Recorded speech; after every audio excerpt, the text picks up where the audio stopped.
Good afternoon, everyone. Welcome to our cat season kickoff webinar. My name's Leah. I'm a director of product marketing here at Encircle. And we're here today to kick off cat season and learn from some of the best in the industry. We've got Tom McGuire from Large Loss Mastery. I'll give them a chance to introduce themselves really soon. We've got Doug from Rare Restoration and Roofing, and we've got TJ Wibberley from Patriot Restoration. So welcome, guys. Really excited to have you here. Okay, just a quick overview of the agenda, and then I'm going to turn it over to the guys to introduce themselves and get rolling. So the first part, what to expect during a CAT, what resources you need, pre-planning, strategic alliances, getting to the heart of the operation, what you should do, don't do during that response, daily project documentation. Obviously, here at Encircle, we're particularly passionate about documentation, so we'll be paying close attention during that part, as well as invoicing. And then we'll wrap up with a Q&A at the end. We hope to have at least 20 to 30 minutes at the end for Q&A. We hope to be wrapped up in about 2 hours. And that is it from me. No, it's not. 1 second. Before I hand it over, I am just going to launch one quick poll because we want to know who's here. We've got several hundred people who've joined the webinar today, which is amazing. And the panelists would really like to know what your cat experience is so they can tailor the conversation to the level of experience that is needed or that you've got today. So guys, it is, I'll share the poll shortly, but it's looking like we've got a mix of about over half, 60% have done a little bit of cat work, 13% never done any cat work, and about 30% are pros, industry, or veterans and do it all the time. All right. Looks like I'll just end the poll Across there. the board. Yeah, so we've got a mixed bag, but mostly people who've dabbled and done it a little. And so I think there's lots to learn from some veterans like yourselves. So we're going to end the poll there and we'll close that. So I'll just share that quickly. So yeah, we've got 15% have never done it, 56 done it a little, and 29% do it all the time. Very good. All right. So that's it for me. Tom, If I was a politician, I'd take those polls. Perfect.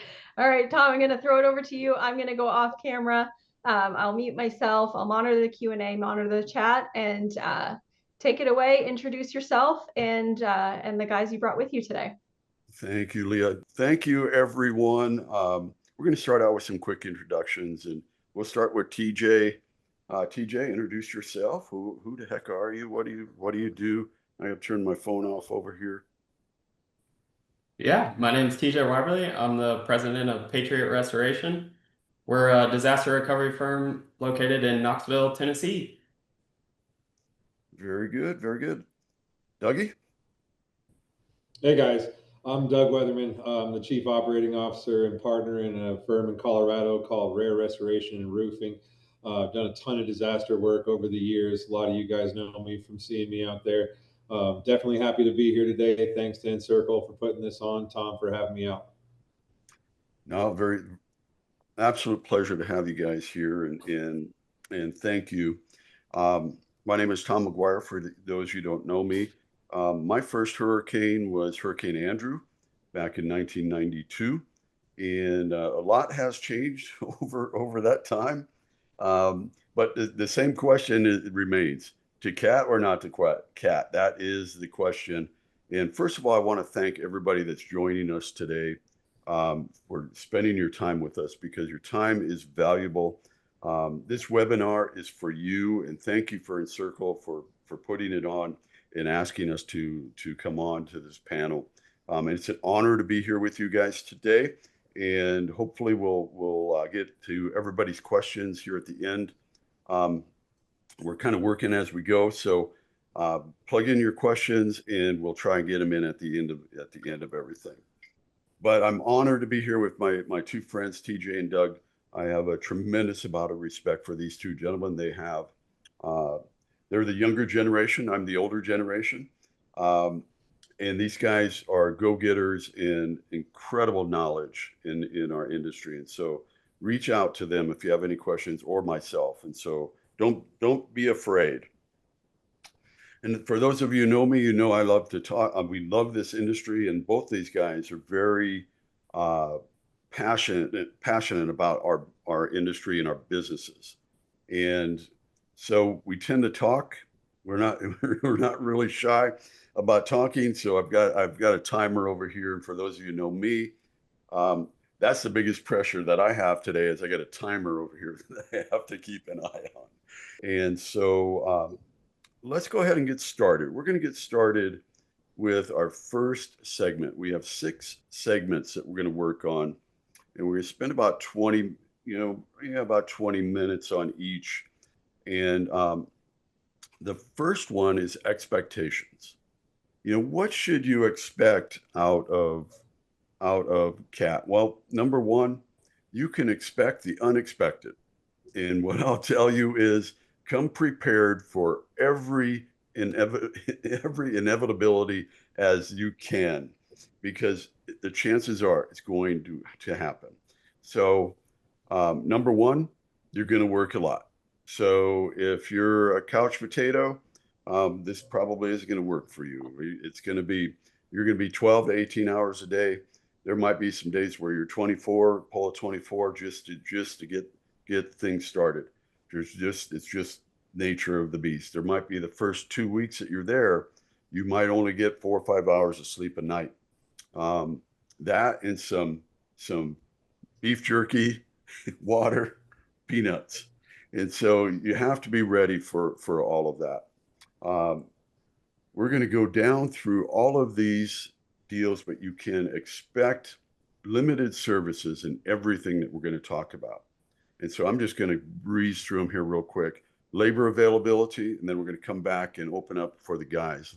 Labor availability, cell coverage, food services, fuel and gas availability, power services, local services for supplies and materials, housing availability, local transportation, and I'm guaranteeing you're going to have slow payment on getting paid.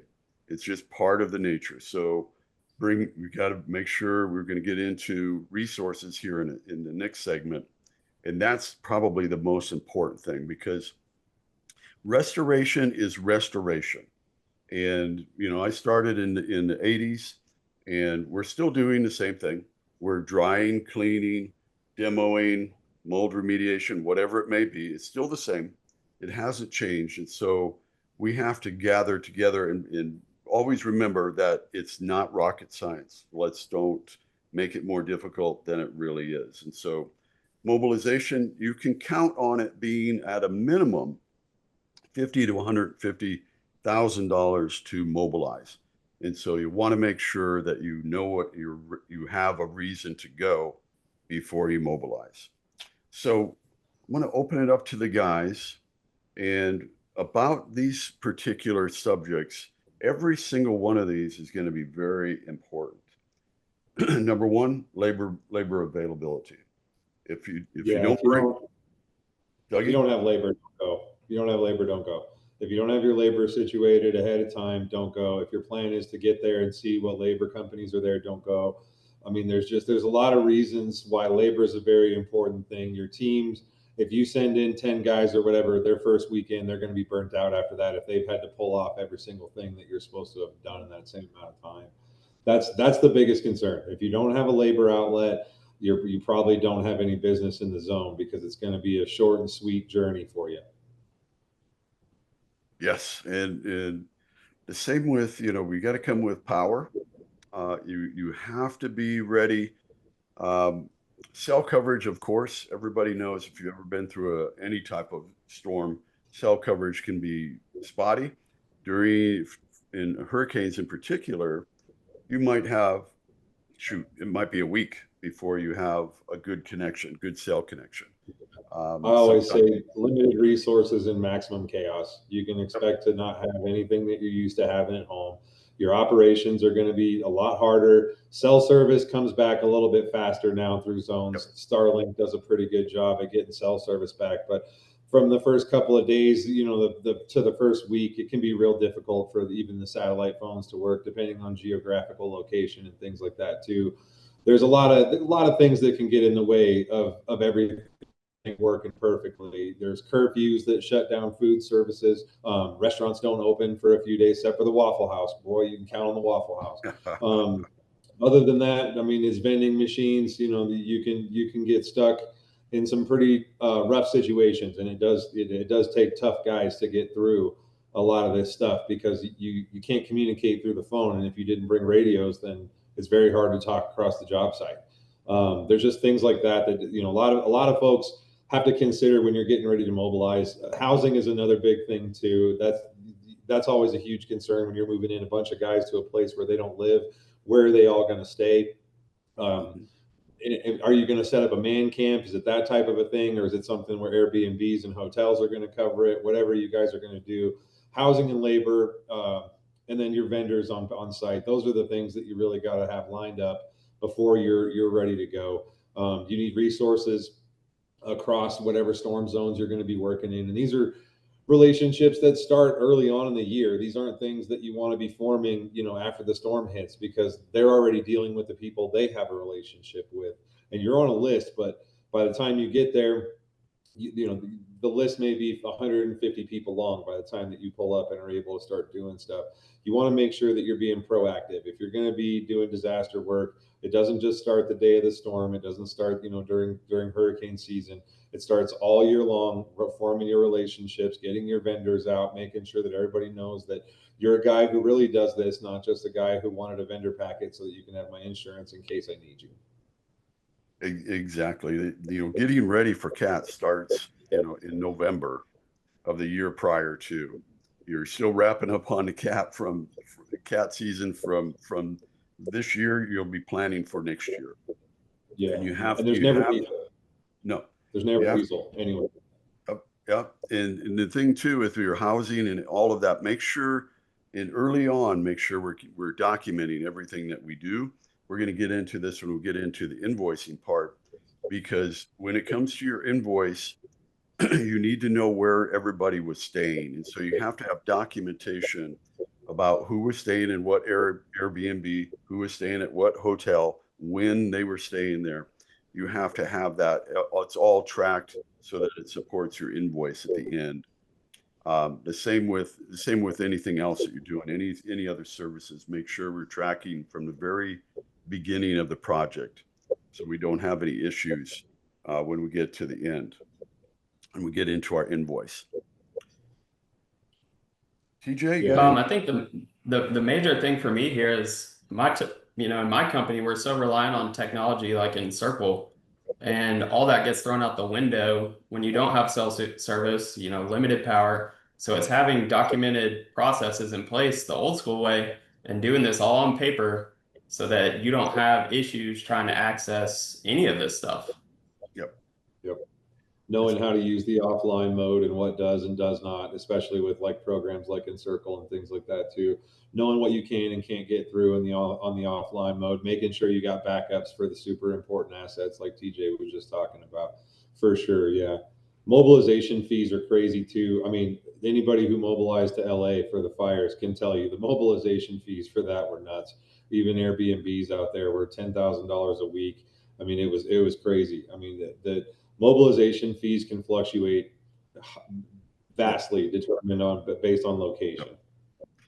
Yeah, the mobilization fee that we show here at 50 to 150, you know, that's you know, on the low side.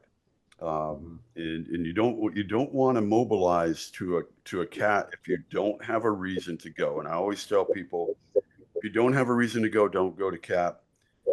You'll sit in a hotel waiting for work, and you'll be that lonely company that is still sitting at the hotel, and you'll see them when you're coming back. You'll see them sitting in the lobby. They don't have anything yet, and they're sitting there, and the clock is just ticking. You know, they got their sales team out there. They're trying to find work, but they're sitting there. And you can just every day the depression You can see it written on their face. And so don't be that company. Make sure you have a reason to go, a project, an anchor project that is going to secure and pay for your cost of going to the CAT. It can be very costly. Yeah, don't be there for sightseeing. This isn't a tourism time. You know what I mean? It's if you're there to do the work, great. We definitely, everybody out there loves the help. Everybody that's ever been affected by a disaster in any area ever can tell you that, you know, they love the help when it comes in. But if you're in the way, that's exactly what you look like to them. That's exactly what you look like to us. That's exactly what you look like to the city, the National Guard, and everybody else you're going to encounter throughout, you know, doing your work. There's lots of ways to gain anchor jobs. This is a huge thing for me. I don't go anywhere unless we've got something that's going to pay for the mobilization already on the line. Like, it's not something we're going to go out there and close. Like, it's already closed, then we go.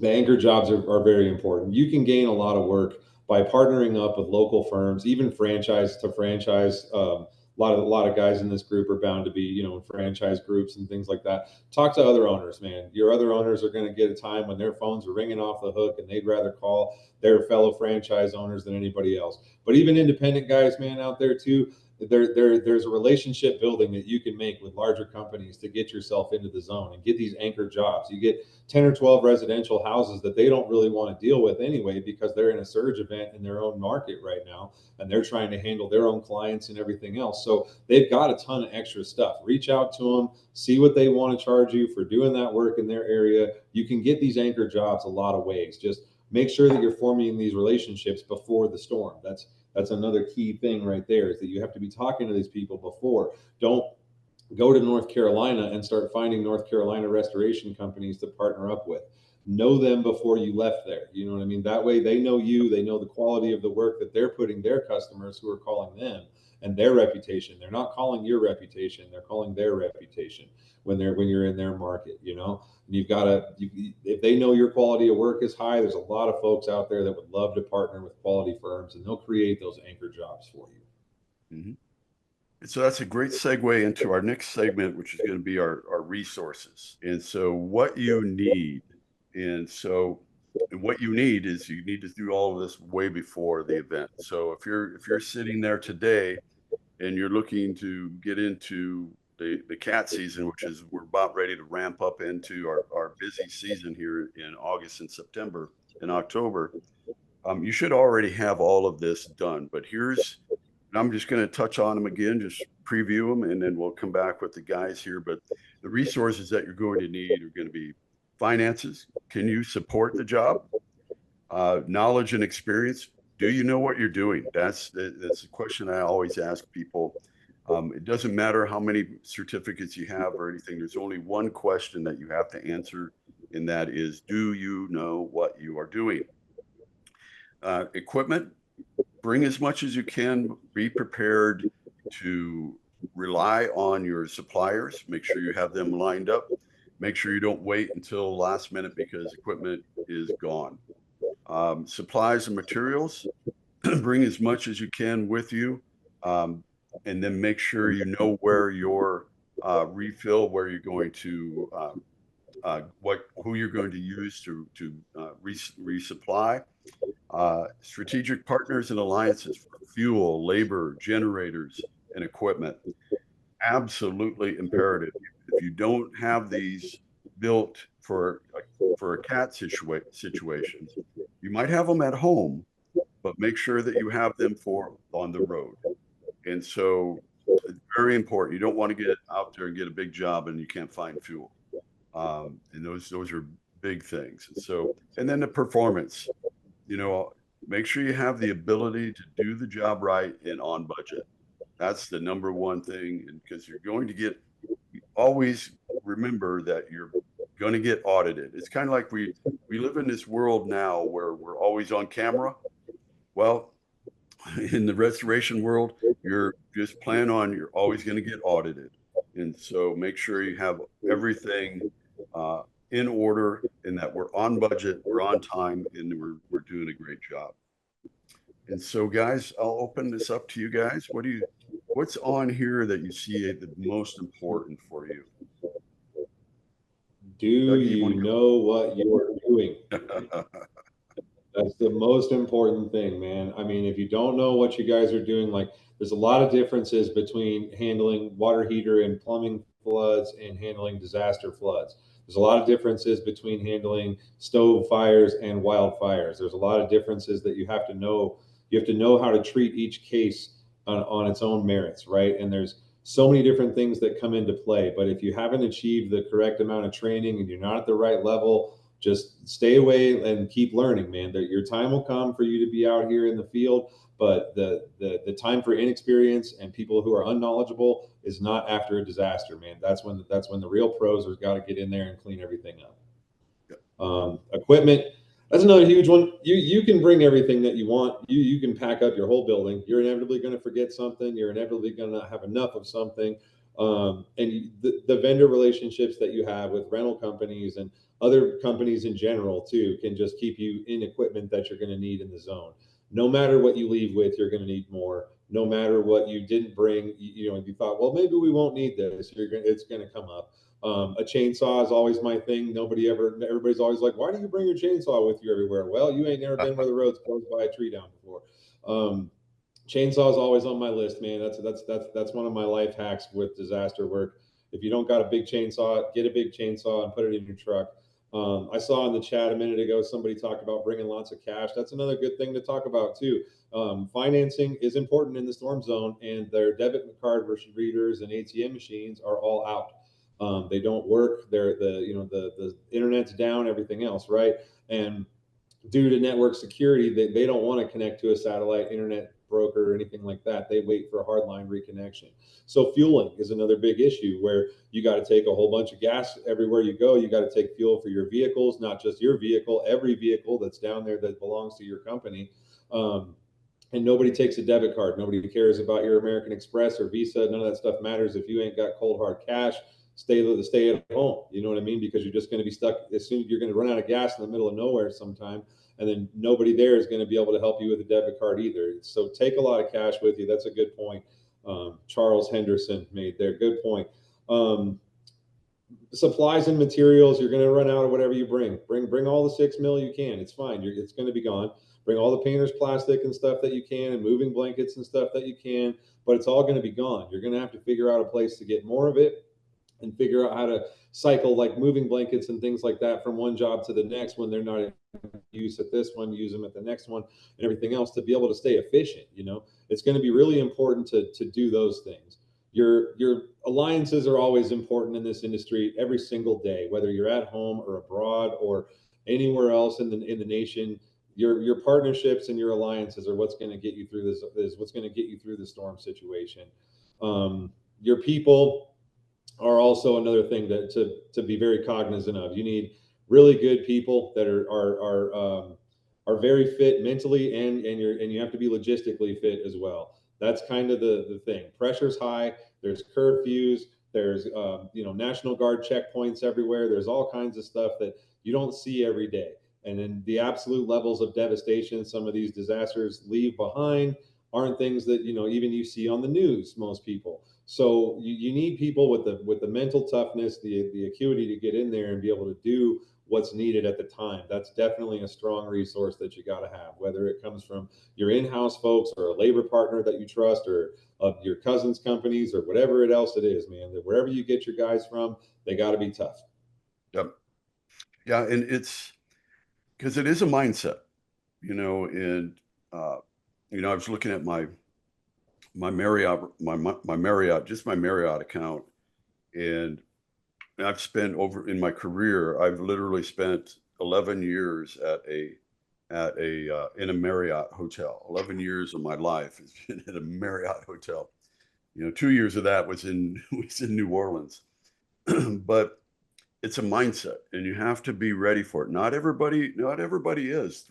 Some people 3 weeks, 2 weeks, they got to go home to mama, and that's okay. But it's knowing what you can and can't do, and always understand what you don't know is the most important thing about what we do. because we're comfortable with what we know, but it's understanding what we don't know or what we're not seeing in that particular deal. And CAT is that way. You have to almost see the invisible sometimes and do the impossible, and that is very, very important. TJ, you got it? Anything on here you want to highlight? Yeah, I think for me, the main thing is strategic partners. Getting those relationships well in advance, taking the time to, make sure you're onboarded properly if they have that process, so that when you need them, and not just having one, having multiple labor relationships, multiple equipment relationships, because resources are going to be very limited and constrained. So to me, it's taking the time on the front end and doing that prep work and due diligence to have those partners and alliances in place. Mhm. Definitely. And find have out a backup for your backup. Yep. For sure. Absolutely, and find out where, if you have an alliance that supplies the materials, find out where they're going to be setting up their field operations, and that'll help, in your resupply, because they're going through the same motions that you are. All of our vendors that are doing CAT, they're moving like this too, because they're going to be in the event zone, and because they want to service you. They want to make sure that you have all the supplies and materials that you need.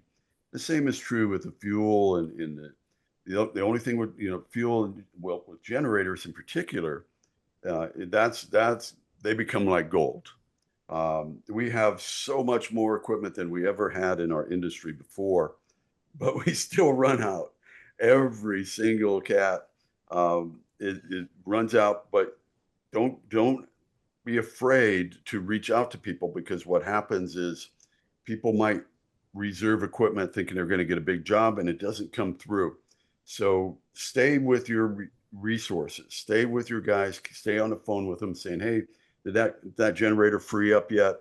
All of those things. So it's very important to have all of your resources lined up and to be talking to them almost on a daily basis, so you know what's available, what's not available, when it might be available. We want to be monitoring it. Look at it almost like a military operation. So if we don't have it today, we want to find out when we can get it. What are our expectations? If I can't get it today, can I get it tomorrow, or can I get it, by Saturday? So those are very, very important things, conversations that we want to be having with our resource and our suppliers is absolutely key. And probably the number one thing I will tell you, communication on CAT is everything. You have to be able to communicate with your crews, with your teams, with the client. The client is number one. Remember, we're in the business of keeping people either in their homes or in their businesses. I used to say we're in the business of keeping people in their business, and that is absolutely true. And so make sure we're always keeping that in mind, and remember that most of our clients have never been through a disaster before, so it's our job to guide them through it. Here's what it's going to look like today. Here's what it's going to look like tomorrow, and here's what it's going to look like when we're done. So we have to pick that up right from the very beginning. And so it starts right here with when we're just getting the job set up, just getting started. Everybody has to be on the same page. Tom, we had a couple of questions come in around the topic of resources, and more specifically human resources and staffing. Yeah. So one of the questions is, CATs are usually fast-paced in the beginning and then sort of phase out toward the end. What advice do you have for proper staffing in this situation? And then a second question is, how do you avoid work overload and fatigue in CAT situations? Both excellent questions. First off, make sure you have your resources set, because your labor is tough. If you don't bring it with you, it is a tough one to fill. To get it locally is going to be very difficult. When we were in Katrina, for example, we had to bus everybody in from Mississippi. We even bused people in from Illinois into work in Louisiana. And so be prepared for that. Yes, it does lighten up as we get through the project or through projects get finished and people start going home. It lightens up at that point. But you have to be, sometimes you just have to grin and bear it when it comes to the labor. Dougie, do you have anything you want to throw in there with labor? Just that, I mean, you definitely have to make sure that you've got it. That's the most important thing before you're going to go into the zones, is to make sure that you've got a solid labor um, outlet. You definitely need a vendor that can supply you guys. Then you definitely need to have that relationship already. If you're fixing to go somewhere for these hurricanes that are about to start happening and you haven't called a labor company, this is your reminder from Doug Weatherman to call your labor company immediately and make sure that they've got a location near where you think that you're going to be working, and then make sure that they get on the horn with all their partnerships too. Another thing that's overlooked a lot is partnering with other firms. Independent guys, we have the same ability as the franchises do to partner up together and send in our whole teams to handle a cat situation. It's not too hard to do. You can be twice as powerful, twice as effective, and then everybody's got all their own list of resources that they bring to the table. In day to day, you guys can be in competition, but if you're going to mobilize from your state to another one, what's the difference in grabbing a few extra guys and bringing another operation along with you? You know what I mean? A lot of things to consider there, but labor is a huge thing, huge factor. If you don't have it and you don't have a connection for it, stay at home. I mean, unless your plan is to go do like maybe one or two houses with you and your four techs or whatever. That's a different story. But if you're going to go down there to make a dent and be really effective, you definitely have to have a labor outlet. That's all there is. Well, and you can turn to your allies and ask them also, do you have any labor you're not using? You can use your allies, use your guys that you know down there that you can do business with. We're all in this together. It's the way I look at it. And so it's a team effort. It's a big industry, but it's very, very small. And so we're all in this together. And back to the question of fatigue, that's a tough one and that's really where, as owners and managers out there in the field, and this is what I've always had to do, is you always have to watch. Safety is the number one thing. When you're in CAT, this is our number one concern because people get fatigued. And when you're fatigued, you do stupid stuff. And all of a sudden, you'll have an accident. So as managers, we really have to keep an eye on our people. We want to make sure that they are getting enough rest. Now we joked about, 18 to 24 hours. We're not going to do that every day, but people need to get rest. They need to recharge. They need to get rehydrated. Probably the number one thing, especially if you're coming down here to Florida. Anybody's ever been down here to Florida for a hurricane knows you better bring some hydration and just be ready and keep your I always try to be physically fit. I tune up my workout. Like right now, I'm in the gym, 5-6 days a week, just in case, because you never know. And so it's like, just try and be ready physically, because it's a military operation basically. And there will be people that you'll have to watch out for that are in not as good a shape or conditioning as other people. And again, it's a team effort. We're all in it together. We got to watch out for each other. If there's somebody that is falling out, we need to get them taken care of. And somebody needs to step up and take their place while they're out getting some rest or rehydration. Again, it's a team effort, and we all have to watch out for each other. If we're in a flood area, we got to watch out for snakes and other things that can be a problem. So it's very important that we're not leaving people on their own. If somebody's out there working hard and they're working on a project, getting it set up, and they're out there by themselves, before we go back to the hotel or before we go back to Airbnb or to the RV, make sure we're in contact with those people and we're showing up and we're helping them so that they're not out there all by themselves trying to conquer a job and we're at the hotel, by the pool or something. So make sure we're checking on our team, make sure we're before we all go to bed every night, that each job is taken care of and each team member is in a good spot. I think we'll move on to our strategic alliances. And we've touched on this a little bit already, but this is, I can't say how important these are, and they need to be in line right now. These need to be people on your speed dial. I just about said Rolodex, and that would have shown how my age, but on your speed dial, people that you need to be talking to every day. And so those are the people that can give you the anchor jobs that we talked about that are going to cover our mobilization costs. They're going to be able to supply you with generators. Now you got to be on the phone with them. If they're calling a storm coming in, you need to be on the phone with them right now, getting on the list and seeing what we need to do. If you need generators or power distribution, fuel, all of those things, we need to have them lined up prior to the event so that we're on their list. So they're thinking about us. If not, somebody else is going to get on that list.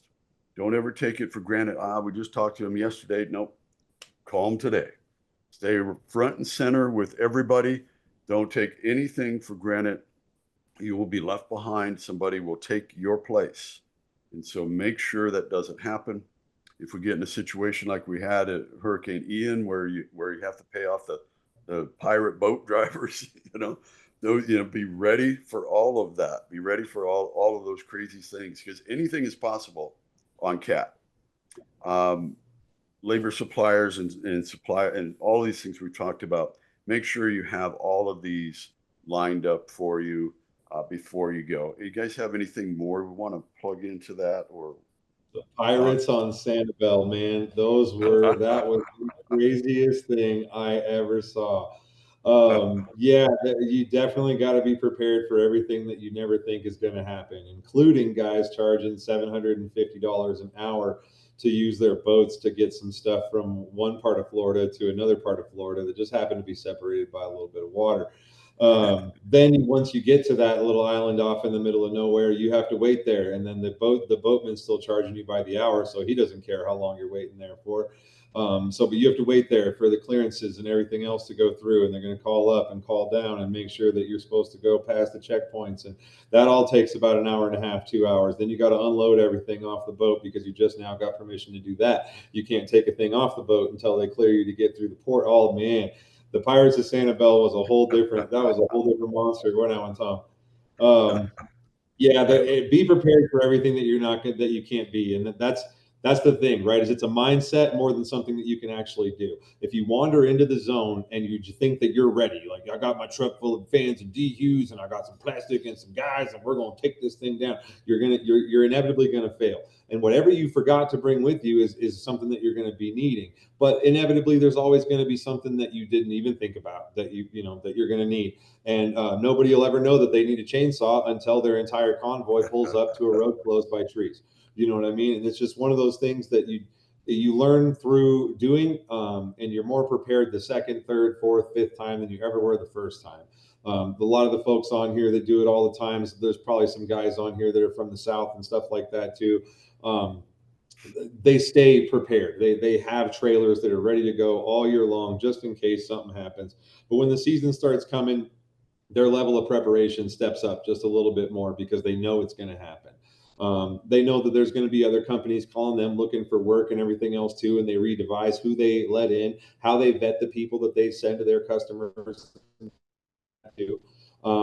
Fueling is a big deal. Nobody ever expects how big of a deal fueling is going to be until they're there on site. Once they're there, they can't get fuel anywhere without having somebody literally at a station for hours just trying to fill up one vehicle and one gas can, which is the current limit. You know what I mean? if you don't have your fuel services figured out, you don't know where there's going to be a fuel station that's supporting this industry, like the restoration contractors, where you can go and get multiple types of fuel, everything that you'll possibly need and everything like that. Those are things that you definitely want to have ahead of time. These are the things you want to start planning for now. Labor supplies, no matter how many labor outlets you got, inevitably that 50 other people also have your guy's phone number, and he'll be out of dudes the same time that you need people on your job, right? So you call them and they're all right, man. So you thought you had a great relationship. Maybe you've even done another job with them on this cat. And you're like, all right, man, hey, can I get those same guys I had back 2 weeks ago? Hey, man, actually, those same guys from 2 weeks ago are on this other project for the next month and a half. I may have 4 or 5 guys I can send to you, but they won't be those guys I sent to you 2 weeks ago. The things like that you have to always be prepared for, and being prepared for the unexpected is a huge thing that's very hard to do. It's not something that you can wake up and be like, well, I think there might be, something wild happening today, and I should probably get pre-prepared for that. It's something that you have to be able to think on your feet, and you have to know who to call to help, and who's going to be able to get in the game right away and make a difference for you. Mm-hmm. It's the game is to make sure you're ready, ready, because that's the difference between doing work at home and doing work on the road. You have to be ready. Leah. Yeah, we've had this sparked a number of questions that have come in, and Doug, thanks for answering some of the questions on the fly. Appreciate it. Some of them I'm going to save. Some of the questions I'm going to save till the end, so I don't want anyone to feel that that I'm ignoring your question. I just think it's more of a general type question, but some specific to the topic of pre-planning. We are asked, how do you guarantee you have enough equipment? I don't think there's any guarantees in restoration, but how do you plan to have enough equipment? Try your best, man. Try your absolute best. Bring everything you can, just like Tom had in the slide. Bring every single thing that you don't need to have at home. If it's slow at home, take some extra stuff. They can rent equipment at home much easier than you can rent equipment in the storm zone. I promise you. A lot of things that you definitely, it's impossible to know how much to bring. No matter how much you bring, inevitably it will be gone. If someone finds out that there's a DHU in a storm zone that's not chained down to a job, they'll probably try to rent it from you, daily rate. Yeah, I mean, there's just stuff like that you got to be really concerned of, no matter what you bring, there's no way to prepare. Bring everything that you possibly can, and know where to get all the stuff that you're bringing in duplicate and triplicate if and when it does run out, because I mean, it will. Anything else to add from Tom or TJ on that question? No. I think the biggest thing also, we're so focused on the project that you've got to remember the business administration side. And so you have to understand your supplier's payment terms and keep that in mind as you're designing your project. Yep. Yes, because we're very important. We'll go back to finances on these projects. So remember that you're on a project, and if you're on a big project, God bless you, you got a $2-3 million job. Well, guess what? Your labor is going to be per week. You might have $250,000 to $300,000 in labor per week, and if you're not ready to pay the man on a weekly basis, because it goes away very, very quickly. A lot of companies have gone out on CAT and they go out of business because they land that big job and they can't afford to do it. So make sure that you can actually do what you say you do and you can afford to do it. If you can't afford to do it, then find the finances, team up with somebody, a strategic alliance that can float the job for you, and you work with them. But be prepared for that, because you see that $300,000 bill, and they're not waiting 30 days. Unless you got a good deal with somebody. Typically your labor company's not waiting 30 days to get paid. Even if you're a big company, this is the same concern. What are you going to do if a $19 million hospital lands in your lap? I can tell you from personal experience that people start scrambling real quick because they know what it's going to take to pull that off, and it's not going to be a little amount of money. That's the big differentiator there. Everybody goes hunting. Everybody wants to land the big job and stuff like that. There's a whole different level of politics and large laws and storm zones and stuff like that too. And but guys that do get lucky and land large jobs, like anything, $1 million up, that's great. Make sure that you're very cognizant of how you're running that job. Tom's not kidding. Your labor rates, your labor bills can go up and up and up by the day. The next thing you know, you made $50 for all your trouble. You know what I mean? And that doesn't even cover the cost of getting your guys out there and stuff like that. Tom's not wrong either about companies that go out of business chasing storm. If your company is already suffering, probably the storm zone's not the place for you to go. It's very hard to run those jobs out there. Mobilization hits you every day. Airbnb wants their money up front. Hotels want their money up front. If you're fielding a team of 20 guys, that bill is due today, and you may or may not be able to garner any money from clients and jobs until long after this is all done. You definitely have to be financially prepared. If there's a shortage of the money part, you should probably just stay home, focus harder on your market at home, and hope that everybody else left and there's plenty of work for you to do there. You know what I mean? That type of thing is a big deal. That the finances is another thing that you can always partner up with another firm on too. I've seen a lot of independent guys that when storms happen, there's 4 different parts of the country that all come together to work it, and they pull off a great amount of work, and they are all profitable for their efforts and things like that. So there's a lot to be cognizant of, I guess, is what I would say when you're forming your strategic alliances. Especially with financial things, but you definitely want to make sure that you're rolling in able to do what you're doing. Yes, and and again, I'll go back to, we're all in this together. If you're not a huge company, or a huge franchise that has a huge network that they can pull on, you need to have your own little network. And you need to have people that you can rely on, that you can trust, that when the chips are down, you're going to be all right, and they're going to have your back, and you're going to have their back. Very important, very important. And you'll see it all the time when you go out, and it's so tempting to get that big job and to overdo it. And you have to manage it. You have to dial it in more than ever, because you might be out 30, 60, 90, 120, 160 days before you can pay for what you're doing.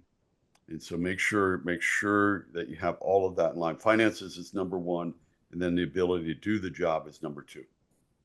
All right, so we're actually staying on time, if you can believe that. Okay, let's go. All right, so we're going to move to the heart of the operation. We're going to spend a little bit of extra time here, and TJ's actually going to do some. TJ's a quiet one in the group, and so we got to get him to talk. He's a numbers guy, and so we're going to get into the heart of the operation. So these are my most important parts of project management and managing CAT in general. Is number 1, it all starts with the foundation of the project, which is our damage assessment. Everything starts with a damage assessment. We can't write our scope until we have our damage assessment. And if we have a garbage damage assessment, we're going to have a garbage scope. And if we have a garbage scope, I can tell you that our invoice is going to suck. And so we don't want that to happen. So it all starts at the very beginning. Make sure we're taking relevant pictures, relevant videos. Make sure all of our sketches, whatever tool we're using to sketch, to document, make sure that it's all relevant and that we know what it is, so that it supports our scope of work. Because after we get done with our damage assessment, we're going to walk into our scope of work. And the scope of work is the roadmap of the project. And it's specifically going to tell people what we're going to do and what we're not going to do. So it's it's just as important to tell people what we're not going to do for that specific amount that we're going to estimate on the job. Because remember, when we give them a project budget, if it's $1 million, whatever it is, then here is what goes with that $1 million. Once we go past what's in our scope, then we do a change order for what's out of our scope, because you're not going to catch everything when you do your damage assessment and your original scope of work. There's going to be something. So make sure that your damage assessment supports your scope of work. Make sure we're writing a scope that is not too tight, so we don't have any wiggle room in case we find out something that we didn't see when we did our damage assessment. Estimating, when we get into estimating, it's so important that we're using tools that give us our ROM number on that front end, because on CAT, you're going to be moving like crazy. You might get 30 jobs coming in a day that you have to do estimates on. And that's, I'm not exaggerating, but it might be slightly, but when you first start, you might have to put together, let's say 10 to 15 estimates in that one day. You have to be able to create your ROM before so you can move on to other projects, so that you know what your budget is on each one of those jobs, and before you get to where you get the formal estimate put together. So make sure you have all of those tools available to you, and that you're using them to make that happen. The last thing here is a critical path.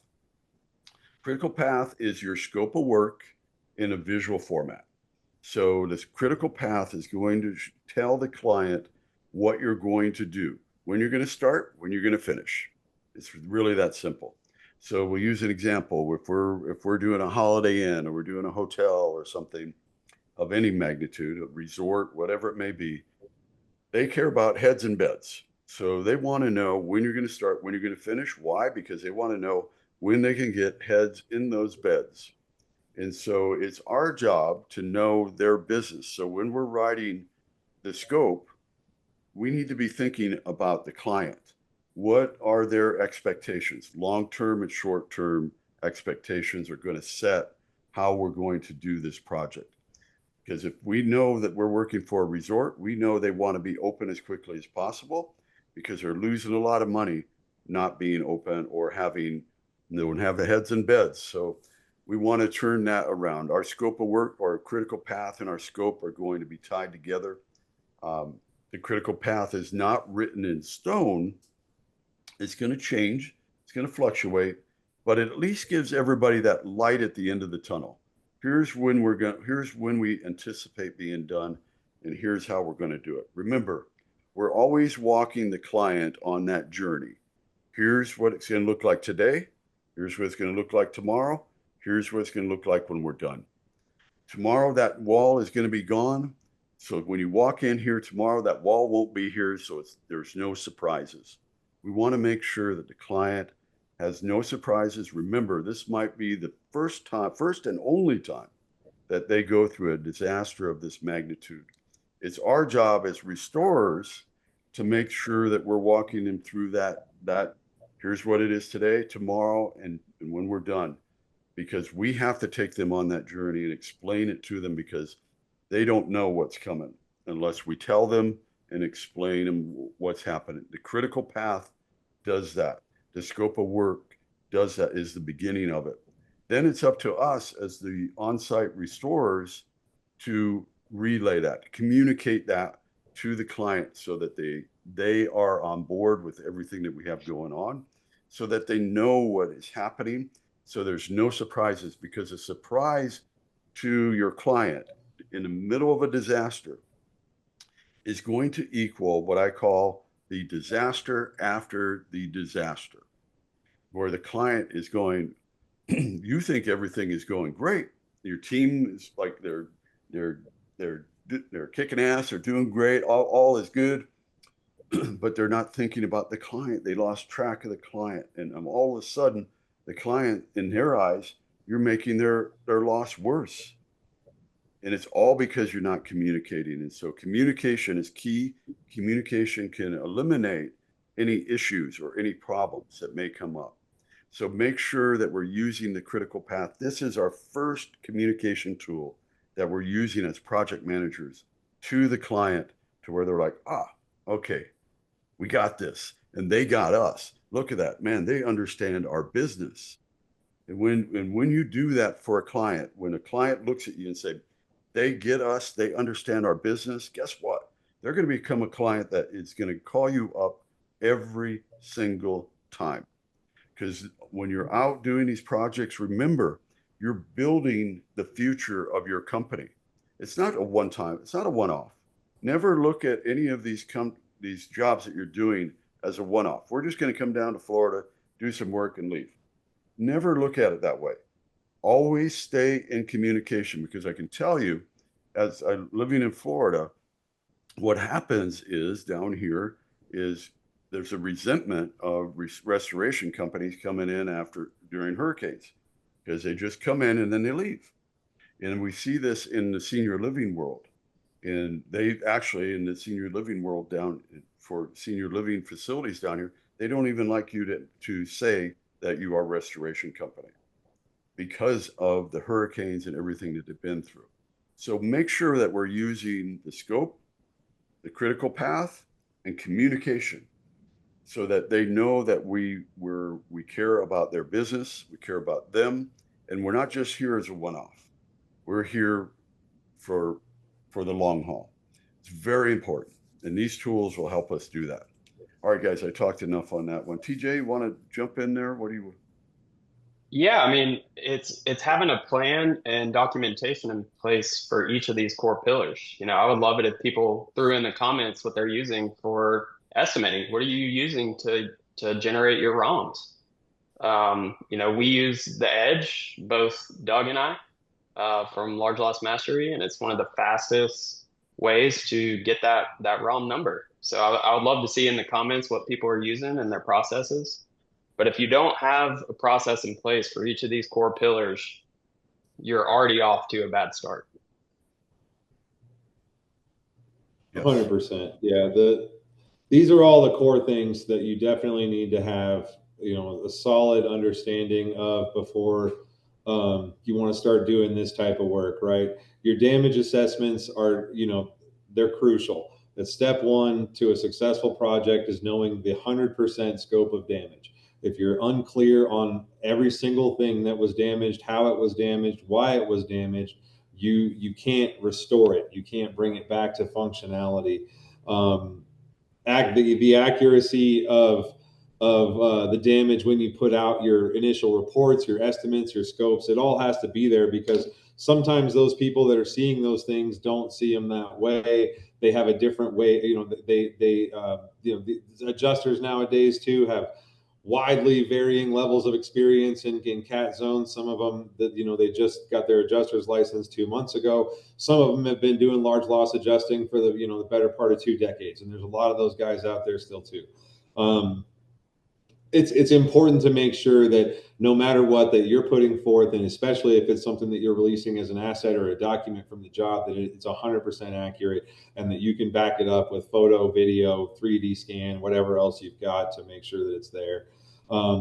Estimating is another huge thing. The Edge is great. It does really well with getting you to a number really quickly. If you're forced to use other estimating softwares too, like Xactimate and all the other stuff that's out there, whatever CoreLogic's calling their product this week, all the stuff that's out there, you can turn in your sheets however you do it, but the accuracy is very important, right?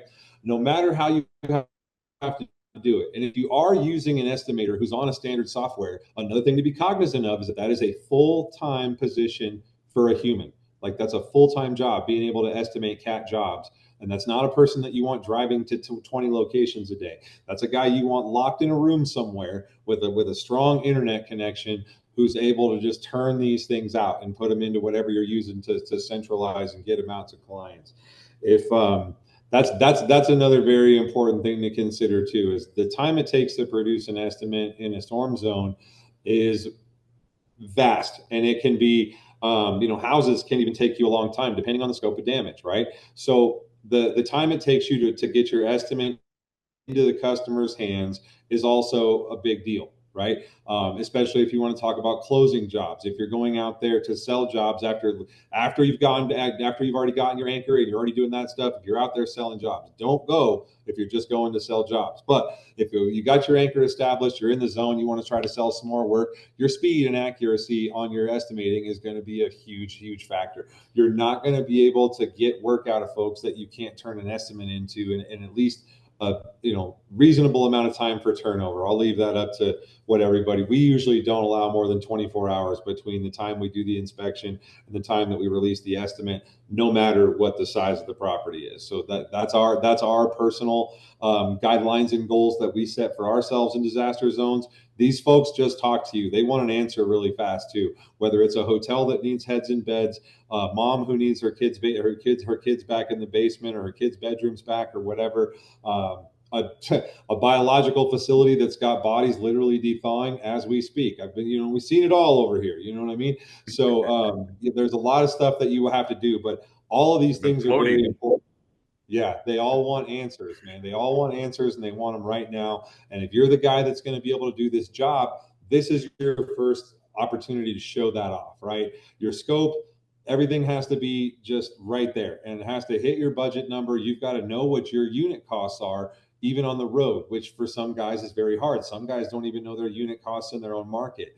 Then they definitely don't have a clue what their unit costs are on the road, and what their, the increase in the margins have to be able to make that back. Critical path, huge. And this is actually something that I learned from Tom. I had done a ton of large loss and disaster work before I'd ever encountered Tom McGuire. But ever since Tom showed me the critical path plan, I've never done a larger project without it. It just helps give everybody a visual representation of what's going to be happening, when it's going to be happening, the phases of the project broken down into a visual representation, whether it be on a calendar or a document that you just released to as part of the book for the project. Critical path is huge. You definitely want to have those things out there. Folks are going to be looking to you to stick on to a schedule, and if they can look every day and see where you're supposed to be at, it helps them to stay organized. Your project's not the only chaos that's being dealt with by a facility or a homeowner during this time. I assure you, there's even going to be facilities who are being managed and ran by folks whose homes are also damaged. They have a lot of things that are going on in their minds, man. Their car got washed away. They had to get a ride into work today from their friend. You have to be cognizant of all these things in a disaster zone. You have no idea what these people are dealing with and what they've had to deal with to this point today. And you don't want to be the guy that pushes them over the edge and have the disaster after the disaster, like Tom was talking about. You don't want to be that guy, man. You will ruin the name of your company, not just your franchise too, man. There's been larger organizations that had one single franchise that did something, and it made it hard for the entire unit of franchises across the whole country in storm zones. A few times that's occurred over the history of our industry. It's important to make sure that you do what you say, and you have to be able to promise it down to the millimeter, and you have to know that you're going to be able to deliver it, or else don't promise it, because those folks out there are already dealing with a ton as it is. Don't overpromise and underdeliver to them. That's probably the biggest mistake you can make to somebody who's been through a CAT situation, whether it be in their business or their home.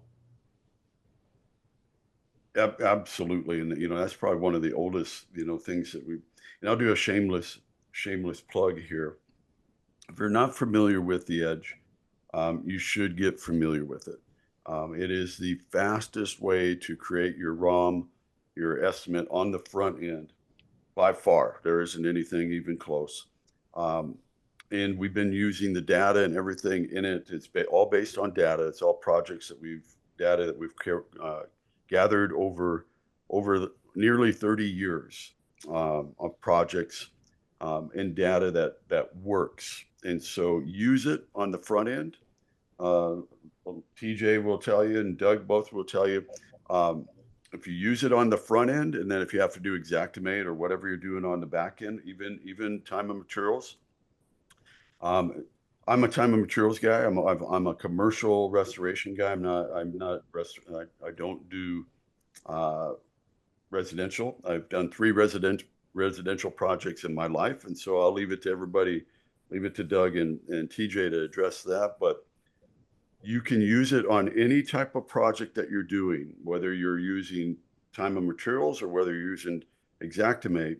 You can do the edge on the front, get your number, move on, and then come in and as you have time over the next couple of days, get your estimate tied together with the edge.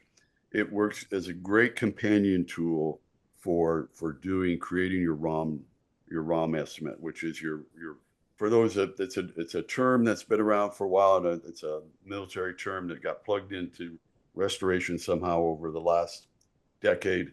But rough order of magnitude basically means what's your budget? What are you projecting the budget? And I always recommend to everyone that it's not a number, it's a range. Here's your low, here's your high. You have give them a range. Don't ever tie yourself into something that you're just given a what is called a swag number. We're not given a swag number. We're given an educated guess. And so everybody knows a swag is a scientific wild ass guess. Try and take the wag out of the swag and focus on the science, so that we're giving a good range that we know we can live with right from the very beginning. Just on the concept of the critical path, or someone that it's a new term or a new concept to them, where can you maybe just expand on what that is and where they can find more information about it? Is it in the CAD Ops manual? Is it in the Edge? It is, and the easiest way to do it, there are several tools that are free, and what it is a Gantt chart, and so and that's the most common term. So it's critical path Gantt chart. So they can use a Gantt chart and also go into Excel, and in Excel there's three, I believe, 3 really good charts that you can use in there and one of them I think is a Gantt chart, and they're all about scheduling, and they're really good as long as the formulas work. And then we also have one that we give out. If somebody needs something, I'll send it out to them, Lee. If there's something that somebody needs, I'll hook them up. That's not a problem. These are all free tools. The critical path that I created, my first critical path that I created was one of my very first projects out in California. I still have it. It's in a little file. It's still intact and everything. But that was 1990, I believe, that when I first put that one together. And then my first big one was for the World Trade Center. We were at the World Trade Center in 1992.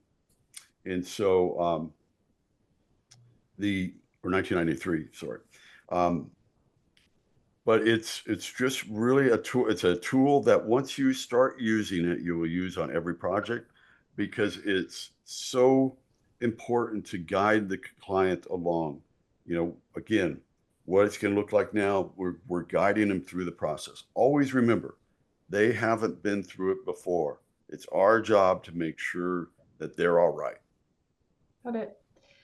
One last question, and then I'll save the other questions for the end. For residential, how often do you find that homeowners will only sign with a real estimate versus getting a price sheet or a rough ballpark price? A real estimate is a real estimate no matter what. However it's pushed out, an estimate's an estimate. You can scribble a number down on a piece of paper and that's an estimate. Tom's right about the scientific part. That's what we need to be focused on when we're putting price tags on things, is what we're estimating. Then it's how you present your thing. I mean, if like the comparison is between like Xactimate and a rate sheet estimate, like a time and materials type of estimate, have you ever seen a client that actually knows what the heck an Xactimate estimate means, understands a word of it, any of that crap? No, you have not. So, I mean, either way, guys, every estimate is a real estimate. It's the person behind it that makes it real, right? It's not the number on the paper. It's not the logo at the top. It's the person who wrote it that makes that estimate real. If that person has the skill, ability, and everything to do that estimate, then that's a real estimate, and it can be presented to the client just as such. And residential jobs work on time and materials just like large commercial jobs do. A lot of folks have different proclivities, right? If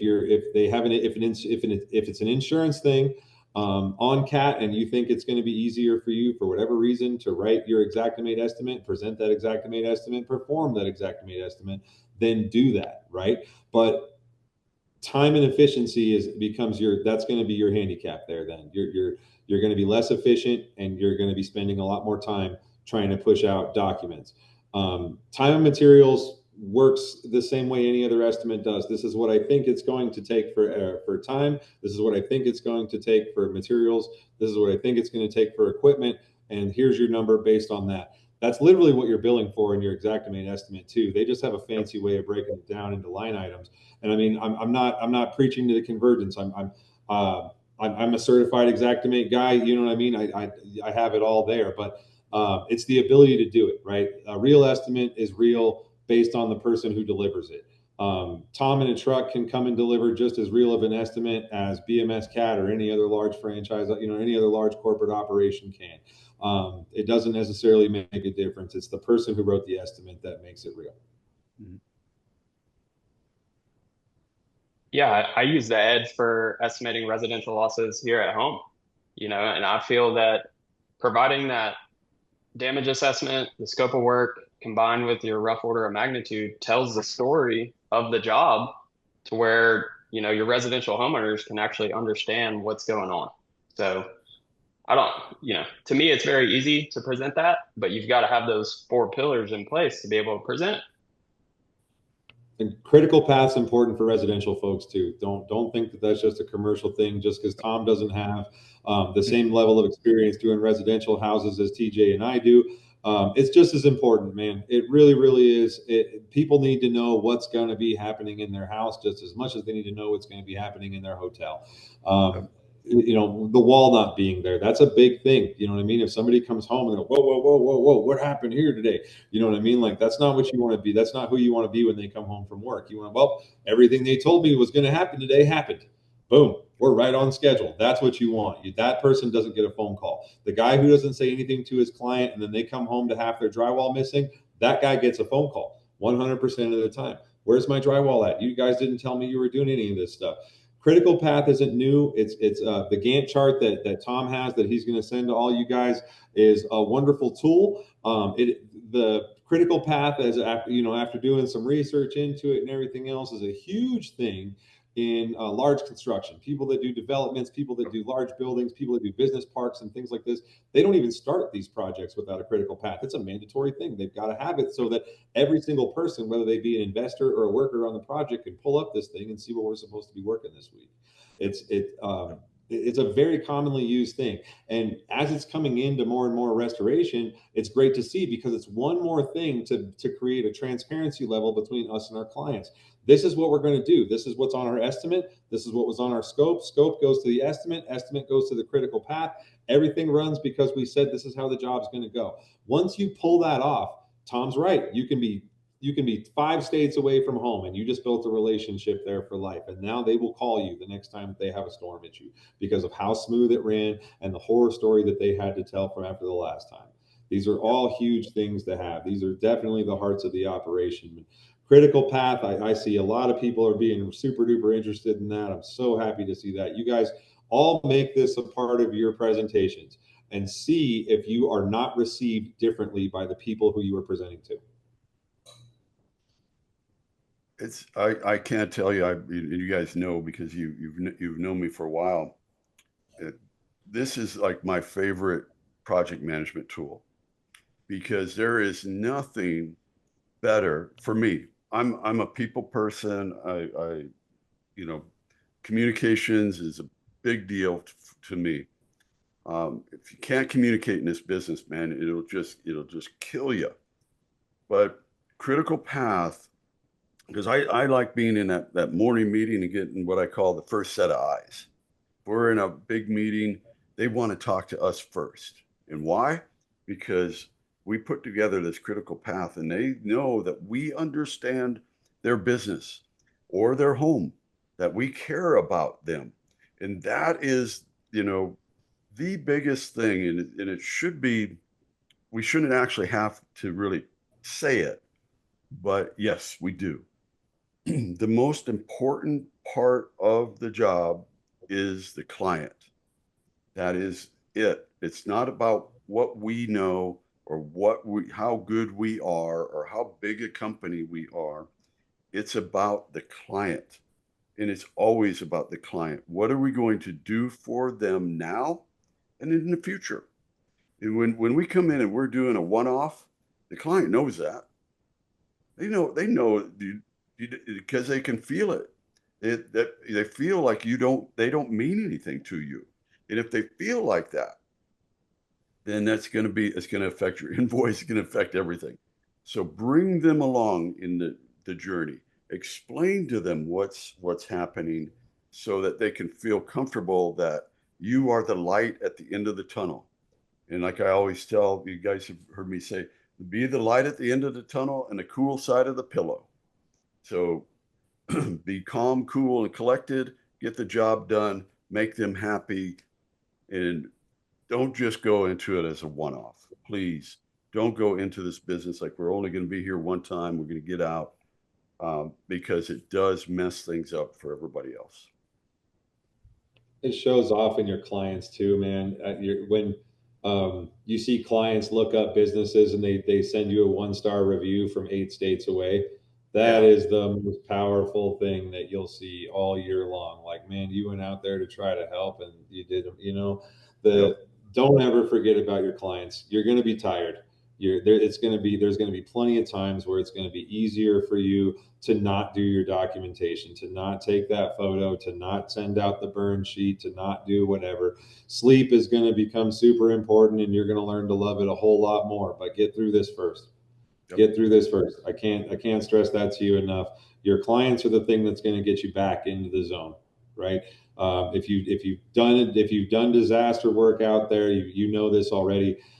You probably have a return, a client that calls you again when the thing happens and make sure that you're already on the way.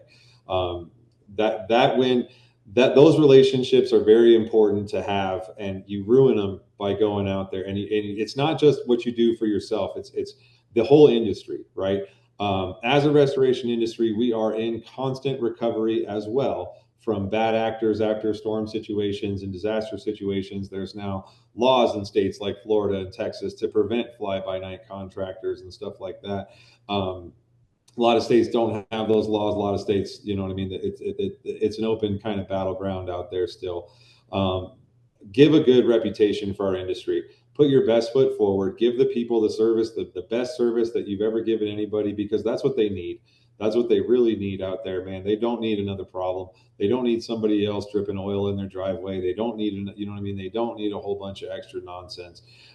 They need solutions. They need them fast. And the better that you are at providing those solutions, the longer of a disaster mitigation career you'll have. People will call you over and over and over and over and over again. And then you work your way up the ladder and you find yourself a couple of really good connections that you've done really good work for over time. And you don't need to do anything else in disaster zones anymore, but service those folks. I mean, there's so many things that can go right. And there's so many things that can go wrong in a disaster zone. And a lot of it does come from the contractor. Everybody knows we're tired, man. We're all tired. Everybody's tired. Understand that when you signed up to go to this storm, that meant working tired. That meant working long hours, and that meant doing all of your documentation as fast as you possibly can. You know what I mean? And that means staying up till 2 o'clock in the morning and being awake and at the job site again at 7 o'clock in the morning. That's what it means. That's what this story, that's the moral of this story is. It's very, very hard. If you become good at it, you can become very, very profitable. But there's a lot in between those steps, and experience levels is the biggest thing.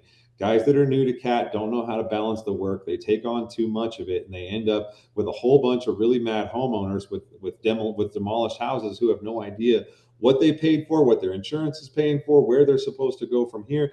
Nobody set them up for anything. Another good thing to do if you're doing residential in storm zones and you're not going to be doing reconstruction in storm zones is find yourself a local contractor with a solid reputation, and you refer that guy in so that you make sure that you walk through, vet these people that you're partnering and referring, just like companies who are going to be referring you are going to be vetting you. Make sure that you're aware fully of what you're doing out there in these zones and who you're doing it to. The people that are out here have already experienced whatever they just got through, that the reason that you're in their door, their lobby, their whatever it is, they've already experienced that and they've survived that. Don't be the next problem. All right, and that's going to segue right into beautifully into our next segment, which is going to be daily project documentation. And I know you guys, everybody has heard this a million times, but I'm going to say it again. If you don't document it, it didn't happen. And so you can do a beautiful job, but if you can't document what you did, then it's very difficult to get paid for it. You can't say, well, it's obvious that we didn't know. No, it's not obvious. No, it should. No, make sure you have all the daily documentation.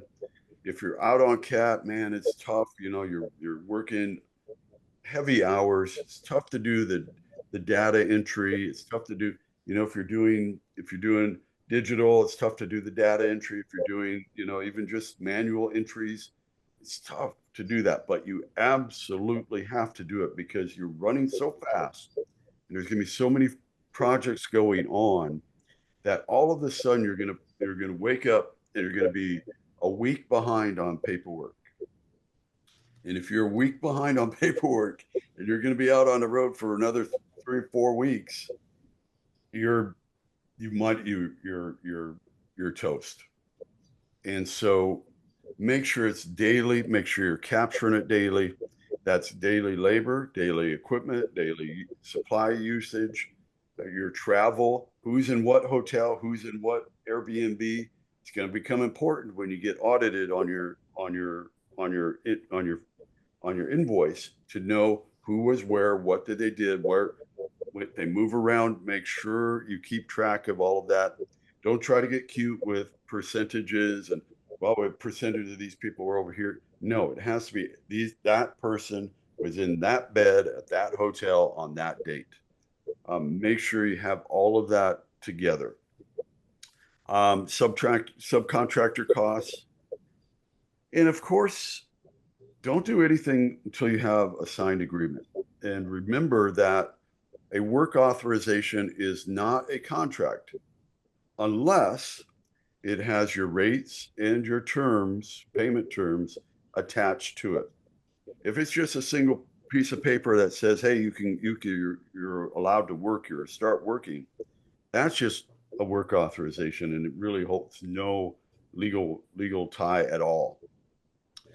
Put your rates with it, put your contract, your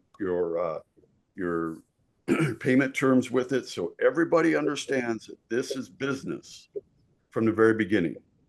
Because the last thing you want to do is start a job without the contract. So I can't say it enough. There are people that do it. I don't do it. Dougie and TJ, I know you have input on this one. Documentation is the biggest thing. Once you go, like we've talked about how to get the job, what to do to prepare for the job, all the stuff now we're doing the job. Okay. Every single thing of every single day, if it's on your bill, there better be a photo of it at least. With the level of technology that we've got out there right now, things like Encircle and things like this too are dynamite at photo documentation. You can have all your photos, your moisture mapping, your equipment loadouts, everything else per job in these files in one place so that it's nice and easy to go through and submit when it's invoice time. There's tons of different things out there that you have to use every day in order to make sure. But this is restoration. And in case you guys have forgotten, it is in the S500 that we document every single thing, every single day. All right. That's what we're here to do, guys. If you did document, it did not happen, and you will have the hardest time you've ever something that you did not document on a storm job. Okay. Insurance companies tighten up the belt on literally every single line item that you send through, no matter what the estimate is, no matter what the line item is, everything. There's adjusters out there that'll tell you they don't do time and materials. That's not your problem. Find me an adjuster who does time and materials. There are plenty out there, plenty at every carrier, all that stuff. Whatever your estimating platform is, make sure that you've got the documentation to back up your invoice. And it has to be in several platforms. Don't just think that photos and a couple of moisture readings are going to do it. No. You need moisture readings from every single part of every single structure. Now, if that's a hotel with 400 rooms, guess what? Guess what that means? That means you got to do 400 rooms worth of documentation. It doesn't mean that the room next door is valid for this room over here. It doesn't mean that the moisture readings that you took off of the floor by the stairwell are valid for the room at the end of the hallway. You must document every single thing in order to get paid. We're all here to get paid for these jobs at the end of the day, right? That's why we're all here, is to make sure that we can keep our businesses moving. But at the end of the day, the documentation is the very important thing. And you can be the greatest, you can have the greatest customer relations. You can already have talked to the adjuster 150 times. You can already have told everybody how to do everything that you've done. But if you didn't document it and you sent out a bill, now you just gave them a way to pick apart every single thing that you did. And I don't care how tight you are with the adjuster. I don't care how tight you were with the client. When the client hears that the delta's coming out of their pocket, they're going to the carrier's team immediately, right away. And if you don't have your documentation to back it up, you're just kind of stuck, man, and there's nothing that you can do about that. What Tom was saying about knowing where guys are staying, that's a solid thing. Don't just know that these 5 guys were in this hotel, and make sure you have the receipts, because those could come up. Someone could ask you what your cost of deployment is. So if you broke it down among 35 clients, or if you're charging one client for your cost of deployment, it all has to be there. It all has to be documented at an intricate level. Subcontractors the same way. Your dumpster guys, man, your labor guys, your electricians to connect the desiccants and the generators to the buildings and everything else. You got to have all that stuff documented, or else you're not going to be able to get paid back for it. And you have to be able to show, and make sure that your subs are giving you invoices that are up to par, not just scribbled down on a napkin. It's got to have a date. It's got to have a time. It's got to have an address. If none of those things are there, then were they there? You know? Yeah. Your documentation is not just your documentation. It's the project's documentation. It's what it took every single person who set foot on the property to pull the whole thing off. There can be no fluctuation. And if you become where your level of documentation is high because of standard, you will never, ever, ever have a problem with your collections on these jobs, just the negotiations, if you will. But other than that, that's the biggest part. The biggest, most important by a long shot thing when you start doing these jobs is to document it. You know, everybody who's in restoration knows that these jobs are important to document when we're at home. Do double that documentation on the road, because you just can't drive over to the client's house again in 2 months and get that photo again. Get it 4 times, get it 5 times. Make sure that there's a clear image of whatever it is at multiple angles, so that when you get back home, you don't have to worry about, oh, dang, we forgot to get that. We better fly back to Florida, grab that picture out of that building that we did. You know what I mean? You don't want to have to do that. Get it now, get it done, and get it done so well that there's no question anyone could ever have of what went down on that job. Now let's talk about the contract. Go ahead, Tom. Your documentation should tell the story of the project. A complete stranger should be able to pick your file up and tell exactly what you did on that job. 100%. This building flooded, and these were the guys that came to fix it, and this was the stuff that they did to fix it. That's your documentation has to tell the story. The adjuster who you've been talking to the whole time may quit tomorrow. Every single person in this chat right here who's done storm work before has had an adjuster change for whatever reason it is. Guy quit, guy doesn't do this file anymore, guy moved, guy's not out of this office, guy whatever. The next adjuster has to know everything that adjuster knew. And if it was something that you guys talked about and didn't document, you're stuck again, man. And then you got to fly back to Florida to get that picture, that thing that you talked to that adjuster about that one time. Don't be that guy, man. Get it all done as much as you can. The contracting is just as important. In case anybody has forgotten, we are contractors. which is the root word there is that we must have a contract. Okay. We don't do anything without a contract. We don't start jobs. We don't do anything. Now I understand there's something to be said here as a caveat, right? When you're selling a job, whether it be a big job, a little job, whatever kind of job it is, when you're selling a job, there is a propensity to say, hey, we'll set up containment. We'll leave these air scrubbers here for you just so we can minimize the risk until you guys decide to go ahead. If you're doing stuff like that out there, more power to you. Be cognizant of where your equipment is and don't leave your air scrubbers in Florida. I can tell you that from personal experience. Don't leave your air scrubbers in Florida, okay? All right, so after that, once you guys have your contracts, then it's about execution, okay? Like Tom was saying, your contract has to have your rates. It has to have a dollar value on it. If you're just going out there getting work authorization signed, you are not prepared for a courtroom. I promise you. And in several states, it doesn't even matter. It won't even make it to a courtroom. It'll be dismissed with prejudice before you ever even get to one if you don't have a dollar amount on your contract. If you're doing time and materials, the signature on every page of the rate sheet, even if it's initials on every single page of the rate sheet, is extremely important. You will not be able to fly back to Florida to get the initial on page 16 of your rate sheet again in 2 months. You must have it.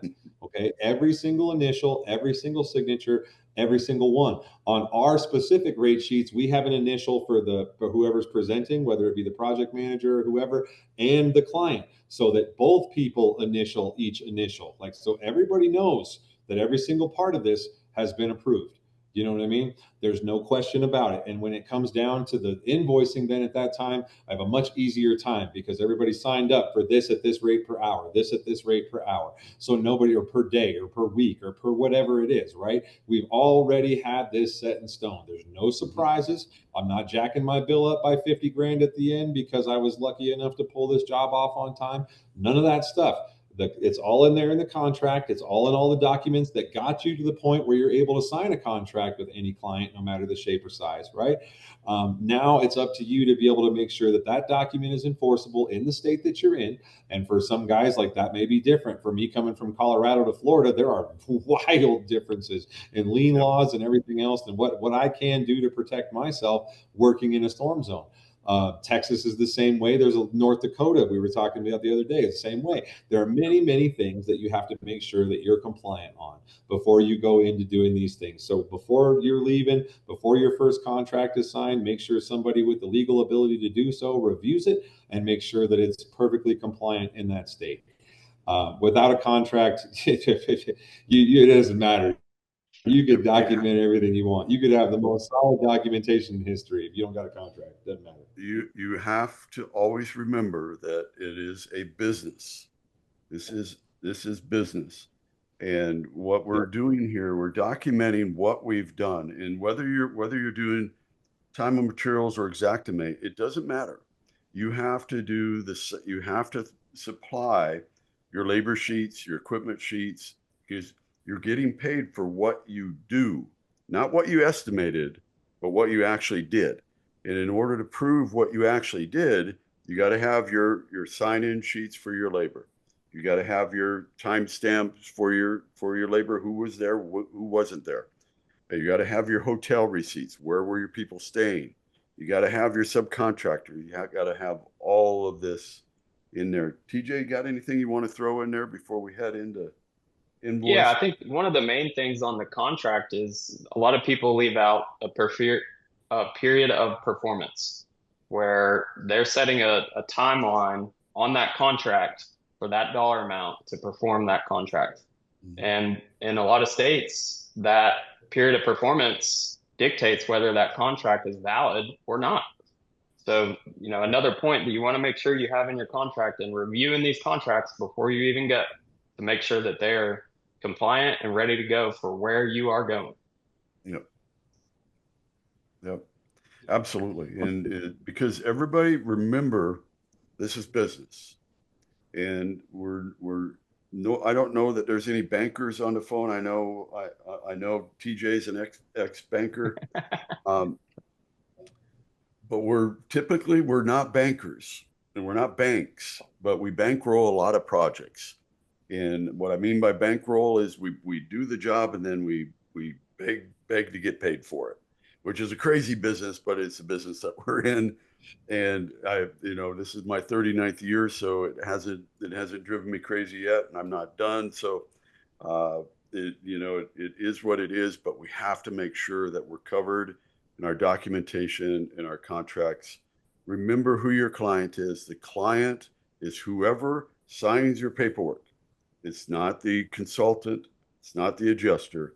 Your client is the homeowner, the business owner. Whoever signs your paperwork is who is responsible for paying you. And that always has to be remembered. And because you can put together a big, beautiful spreadsheet of all of your documents. And I'm going to segue right into invoicing here.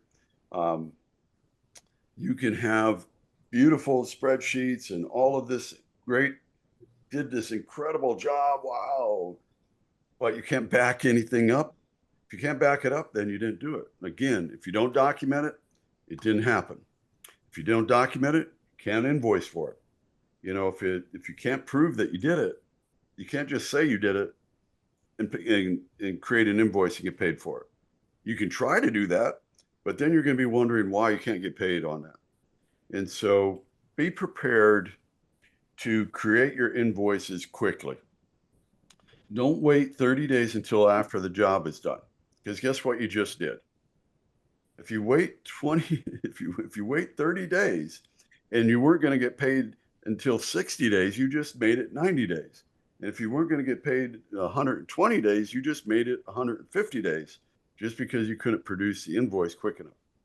If you're on a big project, if I'm on a big project, I want to be producing an invoice every 7 to 10 days. So that way everybody is used to the payment cycle. We're already in the cycle before we finish the job. We've almost got the entire job invoiced before we're done with the job. That last invoice is going to come, about a week afterwards, and that could happen. But we're going to be invoiced all the way up so that when the end of the job comes, we should already be almost paid for the job. So don't wait. Ask for money down, especially if you're doing commercial work. Do not be afraid.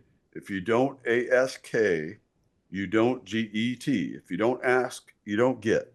And if you don't get, you don't eat.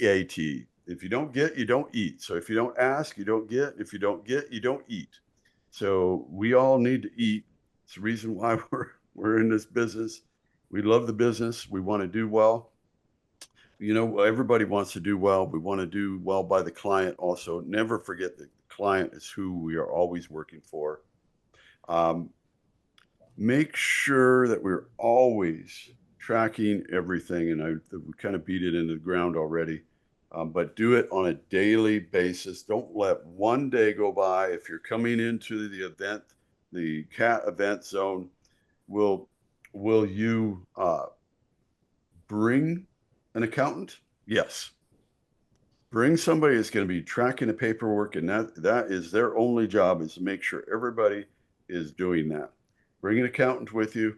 That's what their watchdog. They're just boom, boom, boom. If you don't, and you're just a bunch of guys going down, guess what? You're going to end up, having a couple beers afterwards, and then you're going to be tired, you're going to bed, and you didn't do the work for the day. You did the work, but you didn't do the paperwork. Paperwork is the most important thing that we're going to do right now. So we're going to talk about invoicing, and we've got to make sure that as I'll tell you, I'm also a third-party consultant. I'm independent, so I don't work for anybody. And I've been in the industry long enough that I know everybody that is in the third-party consulting world. And their number one thing that happens with restorers is just missing documents, missing labor sheets, missing equipment usage documentation, no moisture contents. I've gone on projects for people that I know, and and they only have moisture content readings on day 1, and this is day 17. And so that's a problem. And so that's a problem. That is a red flag, because if you're behind on your paperwork there, somebody's coming in to look at your paperwork, and they see that you only did moisture content reads on the first day. and you've been drawing for 17, they're going to be looking at it and going, man, what else is in this paperwork that we need to be ready for? Because if you were that slack on moisture content readings, then you're probably slack on everything else. And so make sure you're not throwing up any of those red flags, because somebody like me, somebody with experience, is going to come in and see it instantly. It will take about 10 minutes to be on the project and we can tell that there's something wrong. And that's what experience gives you. So always remember that when you're doing a project, it might be the first time that you've done a hotel, but it's not the first time a hotel has been done. There's a lot of data out there, and all that data is being used. And now that we're in the world of AI, it's being used even more than ever before. And it's all about making sure that your invoice is tried and true. And so make sure we have everything. But those are the most common: missing documentation, no documentation at all, or simple misentries. Not every invoice is bad, and so there are times where there's a formula that didn't work in a spreadsheet. There's something that didn't have. One other common thing is categorization of your labor. Make sure your labor isn't, if you have 30 people on the job, that they're not 30 specialized technicians, because not everybody is going to be a specialized technician on that job. There's somebody who's going to be pushing a broom. There's somebody that's going to be taking out the garbage. There's somebody that is going to be supervisor. Somebody's going to be a production labor. Make sure we're not loading the job up because we're slow at home, and we're going to make it up on the road by loading up our invoices. Because for somebody like me who's looking at your invoice, I'm nice. There's guys out there that aren't nice. And but I'll look at your invoice and I'll tell you, I say, all right, so why did you do this? What is this? And a lot of times it's just because you're just putting everything in the invoice that you possibly can. That's not the proper thing to do on CAT. You're not trying to make up for what's not going well at home out on CAT. Treat the CAT jobs just like you would if you were in your backyard. Leah. I'm back. Always good to see you. Time flies when you're having fun. We're at 15 minutes until 2 p.m. Yeah. And we have a number of questions. So is this a good time to just start throwing rapid fire questions your way now, Tom? Yes, I think actually, because we tied up, we beat up documentation. We kind of had invoicing in there with it, because that's all tied to it. It's again, we'll close that chapter. Documentation and invoicing are like this. If you can't tell the story of the job, then you're going to be lost, and you're going to, if your invoice is a pain to read or figure out, it's going to go on the bottom of the stack, and they're not going to look at it until they have to. I have a couple of questions that came in specific to invoicing, so I'll start with those because it's right on topic. One of them was you were talking about getting paid throughout the project, particularly on commercial jobs. So would you suggest stopping work if you're not getting paid on your invoices that you're billing for throughout? Well, you can, and you have to be careful that, and it's a judgment call, because if the client is being, if the client is straight up, because sometimes we get clients that are not, they're we can't wait to get the job done, and it's like, man, we're going to move on. And but if they're being unreasonable, then yes. If it's just a technicality that's kind of holding things up, then probably not. But yes, you want to hold to your guns. Remember, it's business, and the client has to understand that it's business too. Just like if we were building a house, there isn't a contractor on the planet, if I want to go and build a new home, that is going to start my house unless I give him money. Usually 50% down. You give him 50% down, and then what happens when that 50% runs out? He doesn't do any more work until you pay him more money. And the same should be true in our business too. But in our world, we just have all of these people that we have to answer to that really aren't our clients. So the adjuster, the the third-party consultant. You get all these, all these different players now that are in your business. That sometimes it gets complicated. I'd say too, you shouldn't just stop work because of a payment schedule miss or whatever. There's all kinds of reasons. Specifically, since we're talking about CAT right now, the internet might not have come back up yet, man. You know what I mean? There's all kinds of things that can stop a payment. Tom's right. Know your clients. Know who you're working for. If you trust your investment, then they probably trust you back. And usually things work out one way or the other. But I mean, it's up to the contractor too at the end of the day, right? If you're financially tied and this payment is the only thing that's going to keep the job going, then what's your other option? Put it on your credit card? Maybe not that. You know what I mean? Maybe not that. Definitely try to stay on top of your payment schedule. Have a payment schedule that is understood by all parties, including their insurance, their adjusters, their carriers, their third-party adjusters, whoever else it is. Make sure that everybody knows that money's due today, money's due this day, money's due that day. 50% down is not crazy to ask for, no matter if you're doing residential or commercial in a storm zone. There's obviously exceptions to every rule on that as well too. It's up to the contractor, man. It's your money. You're the one with the chips on the table. You make the call on how you play the hand, but don't leave all the money on the table and walk away either. You know.